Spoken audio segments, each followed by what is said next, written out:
I used to think being bad with money looked obvious. Maxed out credit cards, expensive cars, impulse spending, financial chaos. But that's not what trapped me. What trapped me was looking financially responsible, while my life stayed exactly the same. Same stress, same paycheck, same fear every time I opened my banking app. And the dangerous part? From the outside, it looked like I was doing everything right. My name is Marcus, and I spent way too long realizing that some of the most financially stuck people aren't careless with money. They're careful. That's what makes it so hard to notice. Being careful isn't wrong. It just wasn't enough. I had a savings account. I tracked my spending. I said no to things I actually wanted because I was being responsible. Every month I'd move money into that savings account and feel good about it, like I was winning, like I was one of the smart ones. But that account barely moved, month after month, year after year. The number would go up, then life would happen, and I'd be back to the same place, like running on a treadmill at full speed, and looking up to realize you haven't moved an inch. That feeling, that specific, exhausting feeling of doing the right things and getting nowhere, that's what I want to talk about. Because nobody warns you about this kind of broke. The kind that doesn't look like broke. The kind that wears a budget app on its phone, packs lunch every day, skips the vacation, and still wakes up at 2 a.m. doing math in their head. Quiet broke, responsible broke, the most dangerous kind, because you don't even realize you're in it. I remember the exact moment it cracked open for me. I was sitting with a guy I'll call Derek. Derek wasn't smarter than me, didn't work harder than me, but Derek had something I didn't. Options. He could quit his job if he wanted. He could say no to situations that were draining him, and I couldn't. Not because I was irresponsible, but because every dollar I had was just sitting there, static, frozen, safe. And I finally asked him, almost embarrassed, "What are you doing differently?" He looked at me for a second. Then he said something that rewired the way I see money forever. "Marcus, you're saving money. I'm building wealth. Those aren't the same thing." I didn't fully understand it in that moment, but something in my chest shifted because I'd spent years believing that saving money was the goal. Sitting across from Derek, I realized I wasn't building anything. I was just storing, like filling a jar with water and wondering why it never becomes an ocean. Like filling a jar with water and wondering why it never becomes an ocean. The water was always there. The container was the problem. And that question started haunting me. What's the difference between saving and building? Between being careful and being free? I had done everything the advice told me to do. Cut expenses. Build an emergency fund. Don't live beyond your means. And I had done all of it. And I was still stuck. Which meant either I was a problem, or the advice was, and I wasn't ready to believe it was me. The scariest thought wasn't the struggle. It was the invisibility of it. That I could keep doing this for 5 more years and feel responsible the entire time.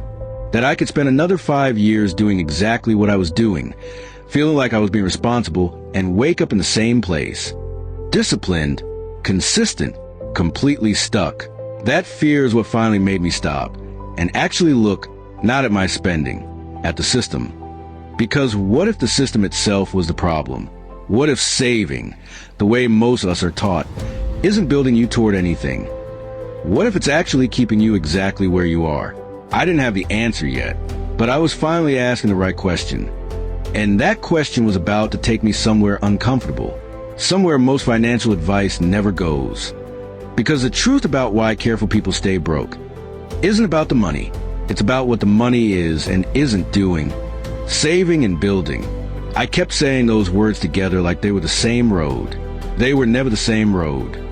I had been playing a game I didn't fully understand, following rules that weren't designed for the outcome I actually wanted. Every month that passed was money in motion, going somewhere. The question I never asked was, where and who was it working for? The formula I was following wasn't broken because I was broken. It was broken because it was never designed to produce freedom, just stability. Stability without growth is just slow decline. And I had been stable for long enough to know Stable wasn't where I wanted to stay. So I stopped accepting the formula and started questioning it, every single part of it. That was the beginning of something I didn't have a name for yet. Something was about to shift. I couldn't explain it yet, but I could feel it. The way you feel a door opening in a room you thought had no exits. And that question was about to take me somewhere most financial advice never goes. Because the truth about why careful people stay broke isn't about the money. It's about what the money is and isn't doing. And that's exactly where we're going next. Derek's words didn't leave me. You're saving money. I'm building wealth. I kept turning it over in my head. Like a key, I didn't know which door it opened. From everything I was taught, saving money was responsible. Saving money was the goal. But nobody ever asked, save, and then what? So I started paying attention, not to finance content, to real people, people who had actually escaped the cycle. The people building real freedom weren't just saving money. They were moving it. Somewhere it grew, somewhere it worked. A savings account loses value every single year. Slowly, quietly, like a slow leak in a tire. You don't notice until you're already stranded. Inflation rises 3%. Your savings gives you 0.5%. Every year you leave money only in savings, you're getting poorer. The system was never designed to reward people who just store money. It was designed to reward people who deploy it. I had always thought about money in terms of protection. Keep it safe. Don't lose it. Hold it tight. Wealthy people think about money in terms of direction. Where is it going? What is it doing? Is it working while I sleep? I was guarding my money like a soldier at a gate. They were sending theirs out like ships, each one coming back with more. I suddenly saw my financial life clearly. I had spent years protecting something that was quietly shrinking and calling it discipline. I was calling it responsibility, calling it smart, when really I was just afraid. And fear dressed as responsibility is one of the most expensive things a person can carry. Most people grow up watching their parents save. Just save. But that instinct isn't wrong. It's incomplete. It's like teaching someone to hold their breath underwater, but never teaching them how to swim. You can hold it for a long time, but eventually you still drown. Money has two modes, sleeping and working. And the gap between those two modes, that's where wealth is either built or buried. For every year, I have been disciplined. Every sacrifice, everything I said no to, believing I was building something, when really I was just waiting. A savings account doesn't compound your future. It just holds your past. I thought about all the people I knew, working hard, being careful, doing the right things, and still stressed, still stuck. Not because they were failures, because they were playing the game perfectly, and nobody told them they were playing the wrong game. Knowing the problem without changing your behavior is just a more educated version of stuck. And I was done being stuck. So I started making moves. Small ones, uncomfortable ones, moves that felt risky to someone trained to play it safe. I started moving, and what happened next, I wasn't ready for. I had been doing everything right on the surface, but something underneath was missing the whole time. The truth about why careful people stay broke. It's not about the money. It's about what the money is and isn't doing. You can water something every single day and still watch it wilt. If the conditions are wrong, effort alone isn't enough. Two people, same income, same discipline. One stores money. One connects it to something that grows. The gap between them is everything. A budget tells you what you spent. A plan tells you where you're going. Most of us only ever had one of these. Nobody in that audience ever told me the real rules. But I was finally ready to write my own. The answer was always within reach. But fear had me resting against the door instead of opening it. I stopped looking backward at everything I had done right and started asking what I was going to do differently. Wealth isn't built in big, dramatic moments.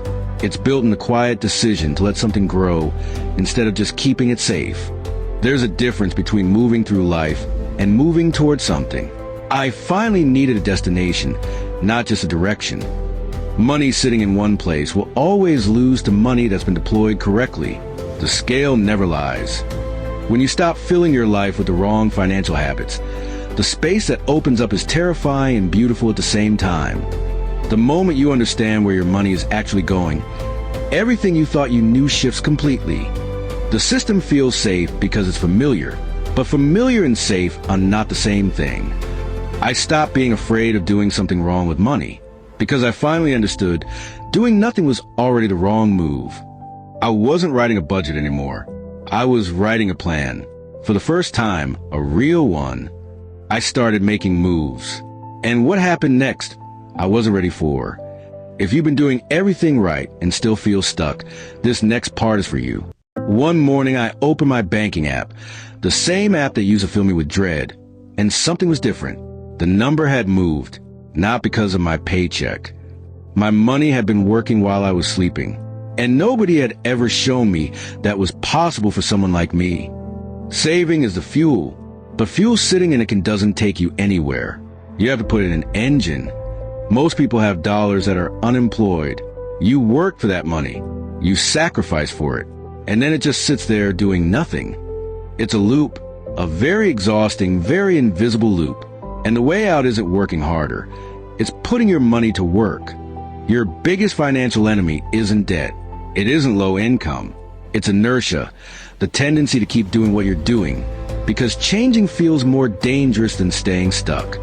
Every year you wait, the gap between where you are and where you could be gets wider, not smaller. Wider. 2 people, same income, same starting point.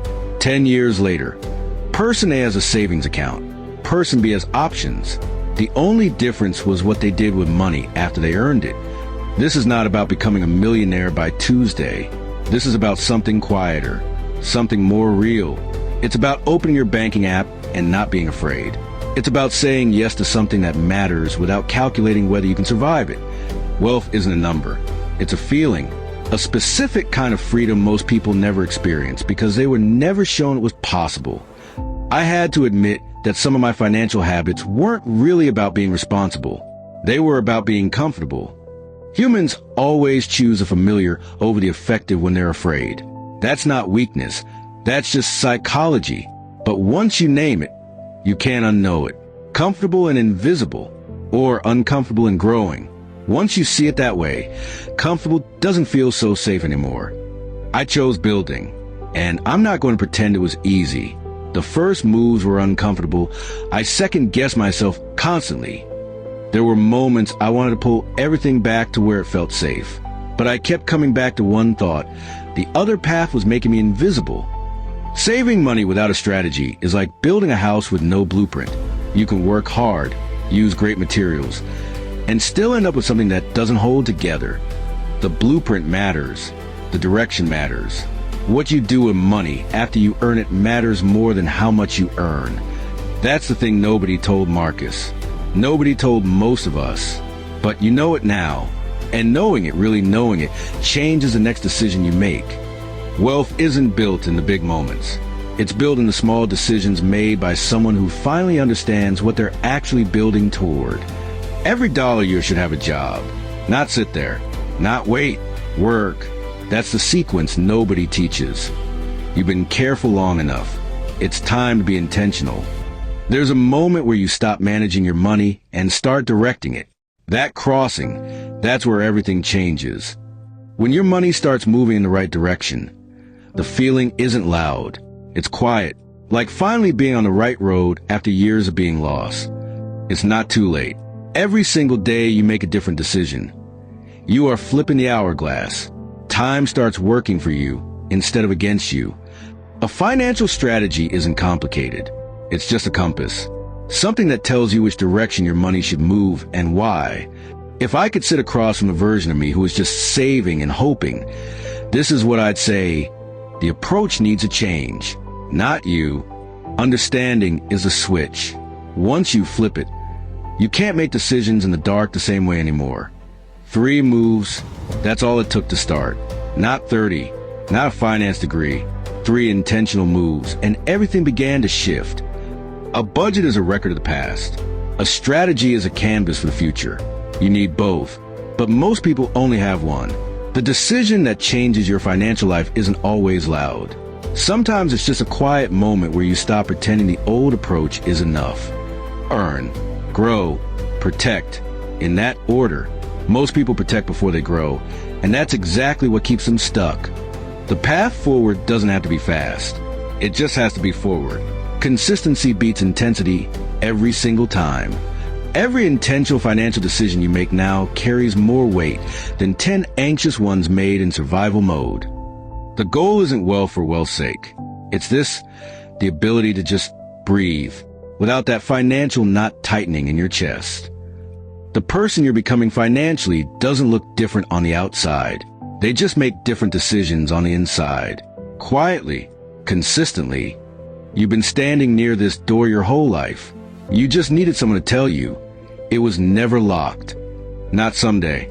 The next decision. Your next move. That's where this starts. On a blank page, not a perfect plan. You've been careful long enough.